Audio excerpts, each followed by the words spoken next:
श्री महाप्रज्ञ गुरवे नमः। जिसके सांसों में रहता है शाश्वत शांति का स्पंदन, उस महाप्रज्ञ को वंदन, उस महाप्रज्ञ को वंदन। सत्य अहिंसा अनेकांत को अर्पित जिसका तन मन, उस महाप्रज्ञ को वंदन, उस महाप्रज्ञ को वंदन। जिसके सांसों में रहता है शाश्वत शांति का स्पंदन, उस महाप्रज्ञ को वंदन, उस महाप्रज्ञ को वंदन।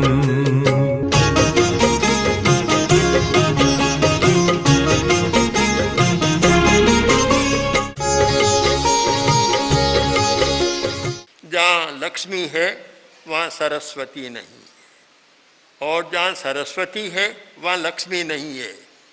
शायद वर्तमान समय में ये विरोध तो मिट गया होगा। आज पढ़े लिखे लोगों के पास भी बहुत धन है, वह विरोध तो मिट गया, पर समस्या का कहीं अंत नहीं होता। एक समस्या सुलझी, दूसरी समस्या पैदा हो गई।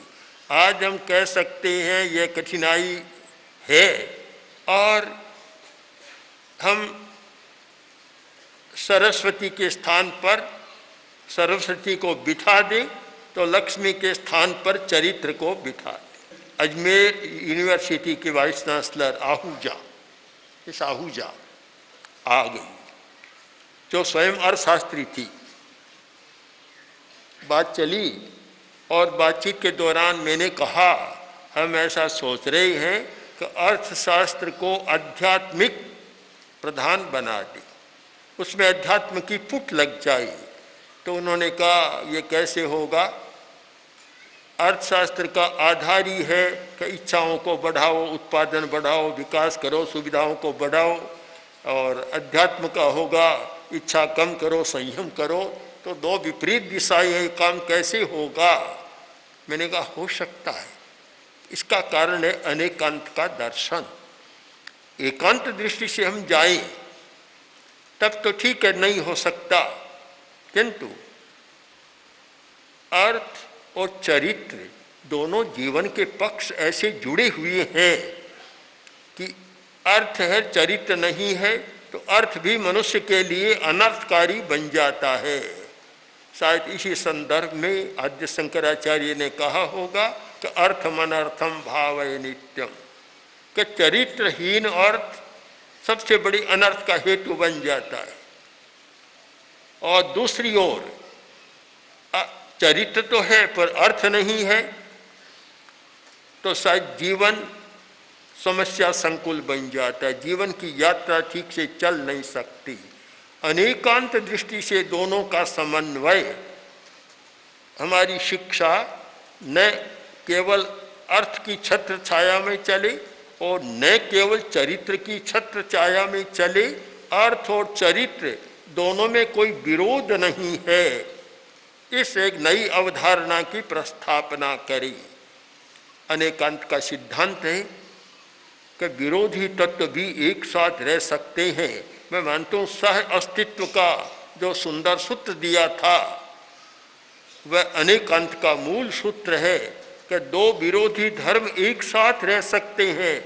और इसी बात को लेकर अनेक दार्शनिकों ने जैन दर्शन का अनेकांत का खंडन किया कि जैन दर्शन अनेकांत का सिद्धांत है कि दो विरोधी धर्मों का सहावस्थान हो सकता है, सह अस्तित्व हो सकता है। यह बात गलत है, क्योंकि अग्नि और पानी कभी एक साथ नहीं रह सकते।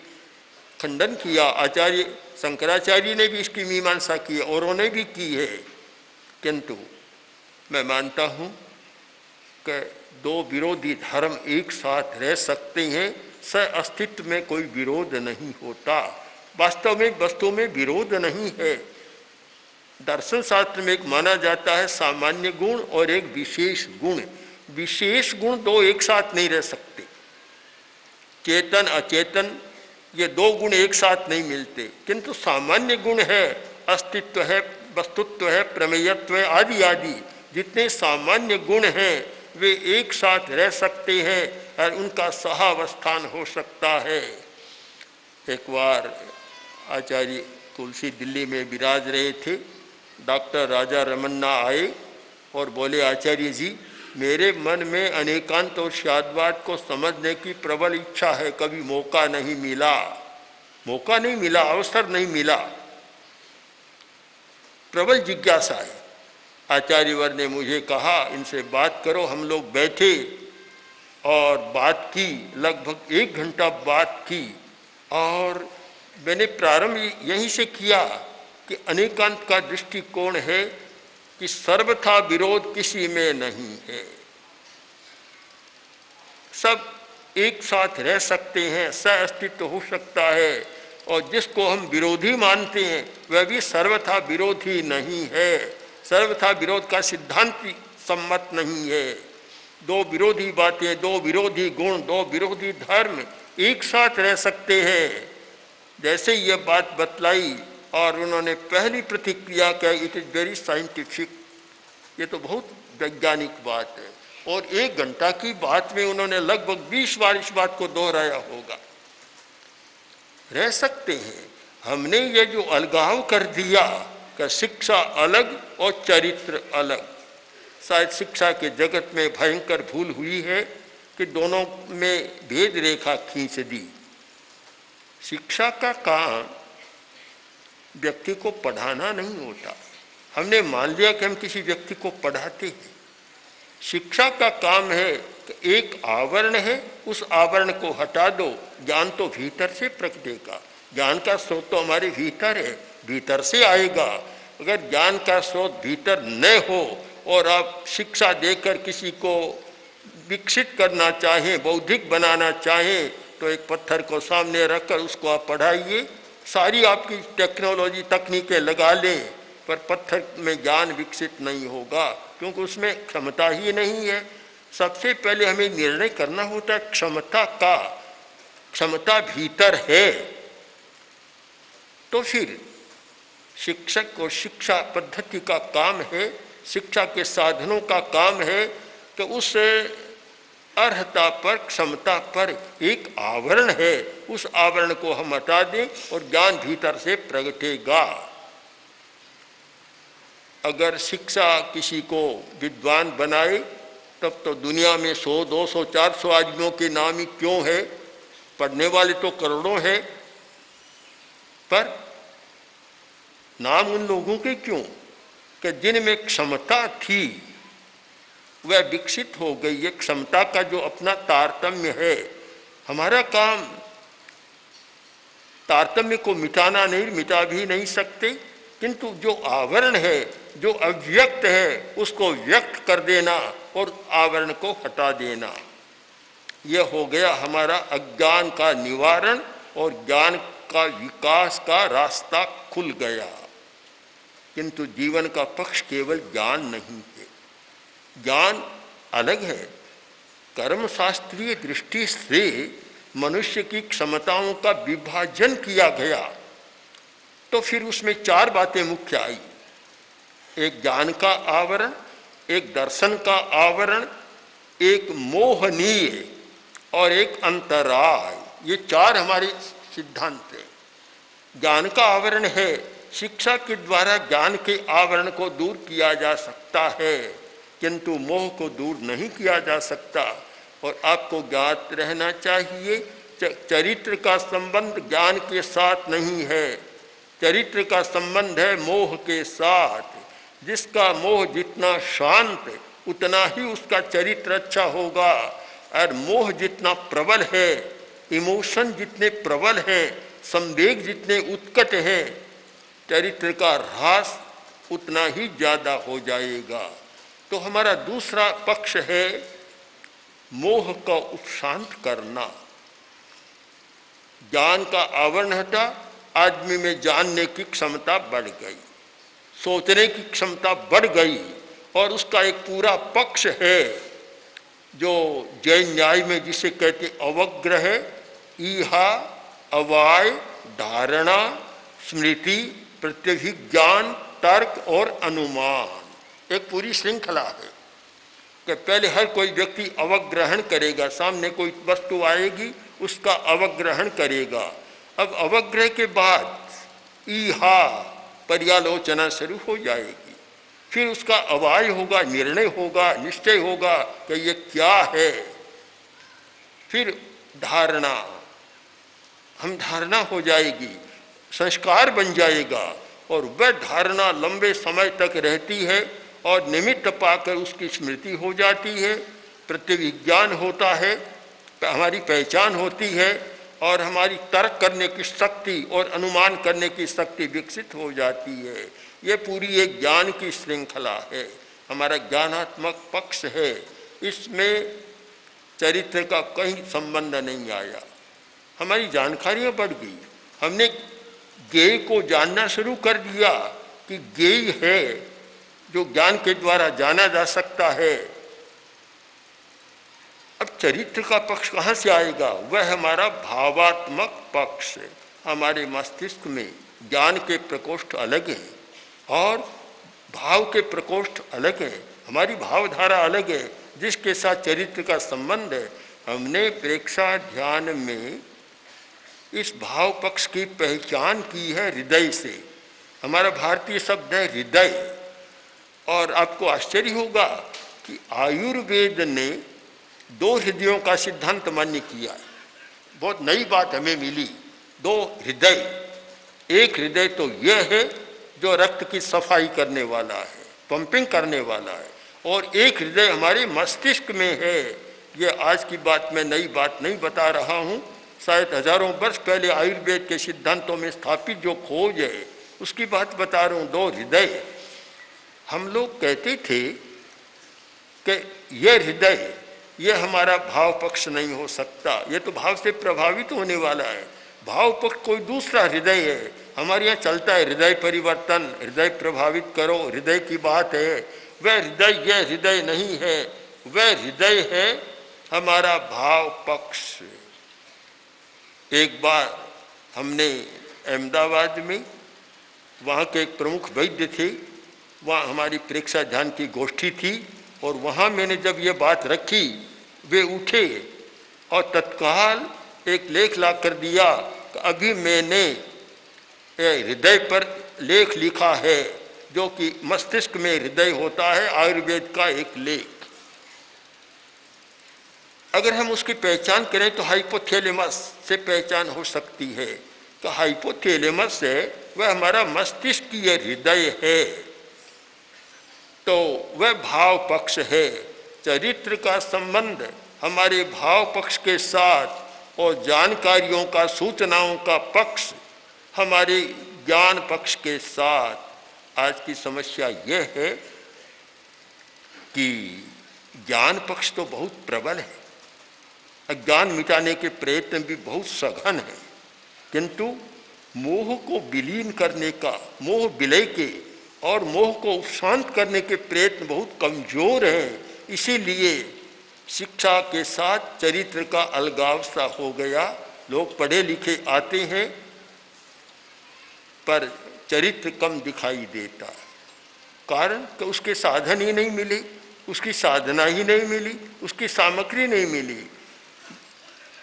जैन विश्व भारती के माध्यम से ये बात जो चली है और हमने आचार्य तुलसी की सन्निधि में इस बात पर चिंतन करके और एक पद्धति का विकास किया, जीवन विज्ञान की पद्धति।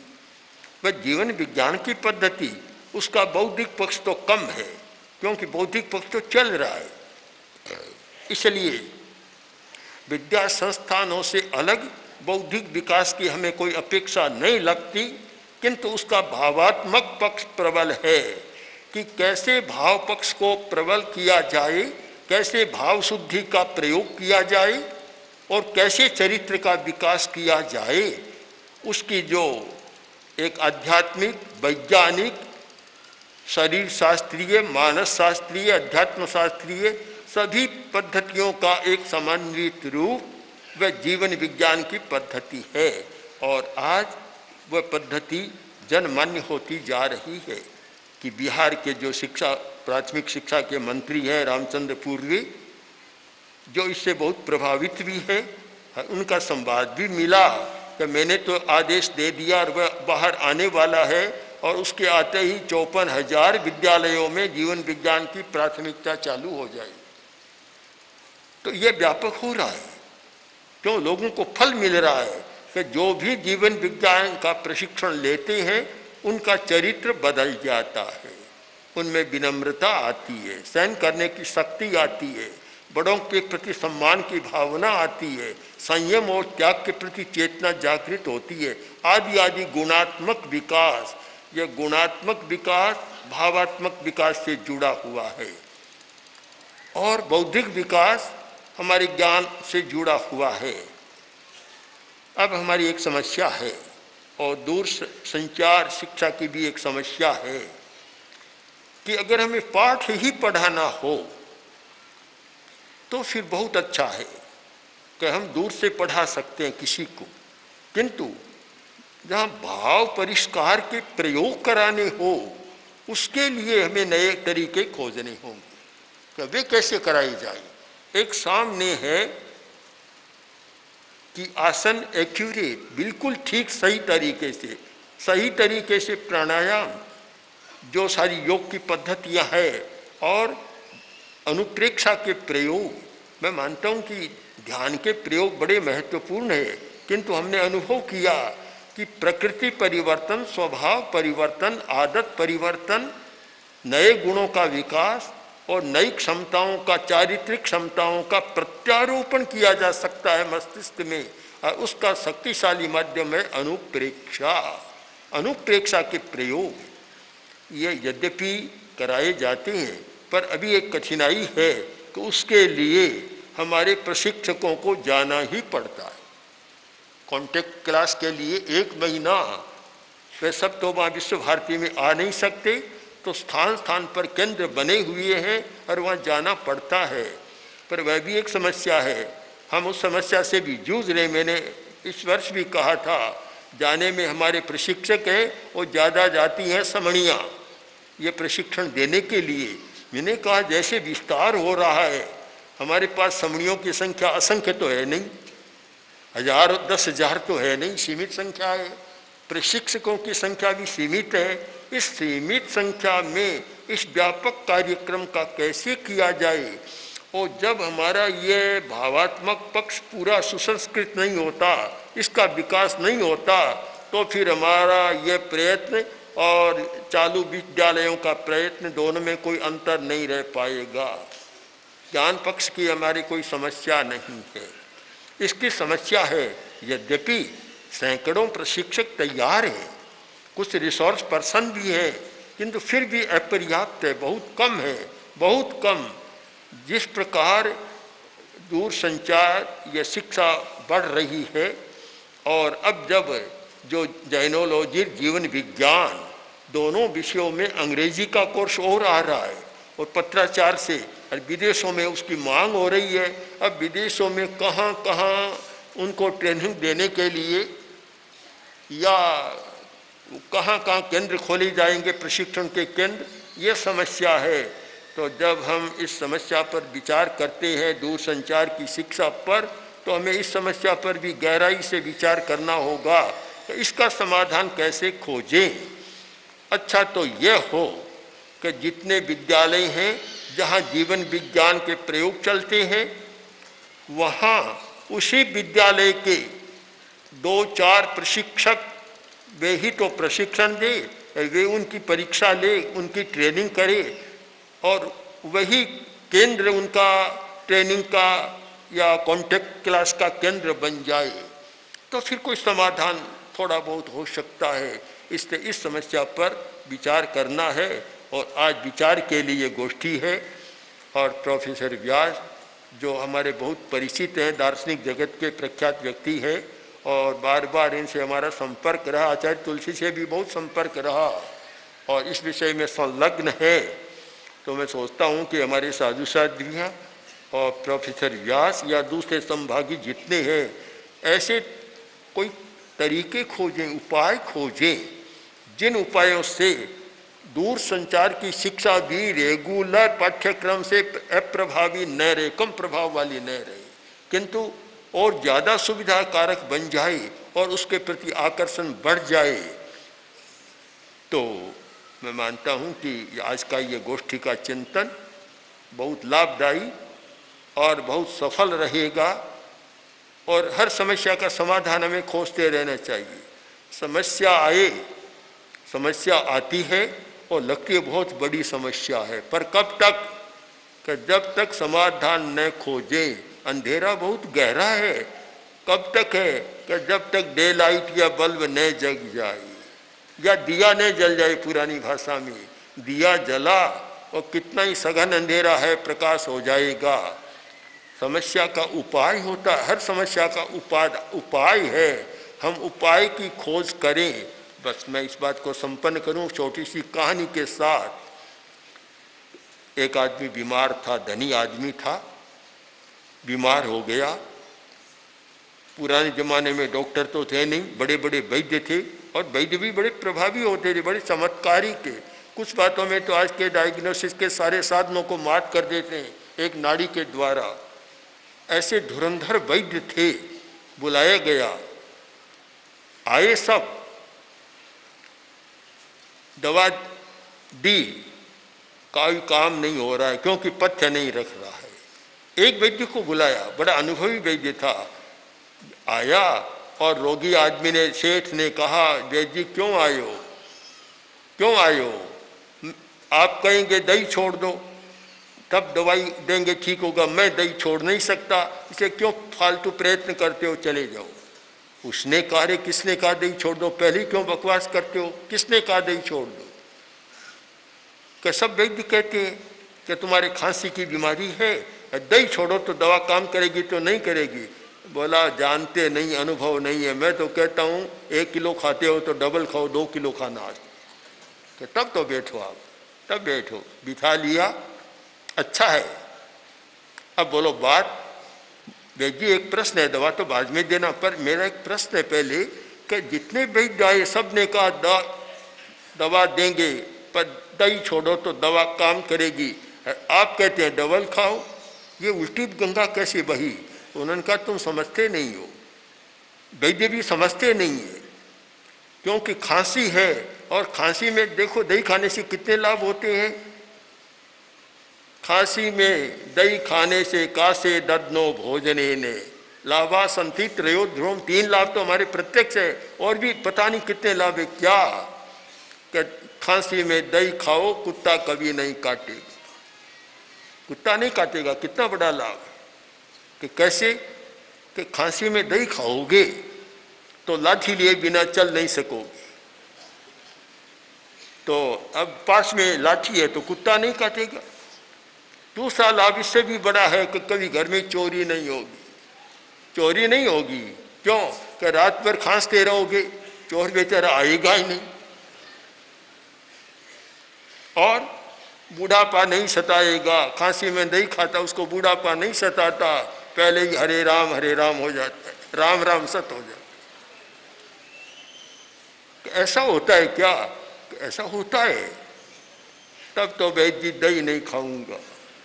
अब देखे क्या परिवर्तन हुआ, कोई चमत्कार हुआ कि जितने वैद्य आए सब ने कहा हम दवा देंगे, तुम दही छोड़ दो तब दवा काम करेगी। इसने कहा डबल खाओ, और वह कहता नहीं अब दही नहीं खाऊंगा। कितना अंतर, किस बात का अंतर? कि उपाय जो होता है, उपाय को जानता है, वह आदमी की चेतना को बदल देता है। उपाय को नहीं जानता, सीधा पत्थर राजस्थानी का है, खीरे में मूसल नाक दियो है, खीर में जैसे मूसल डाल दिया, ऐसी कोई बात करता है, उसकी बात कभी समझ में नहीं आती। तो हमें भी उपायों की खोज करना है।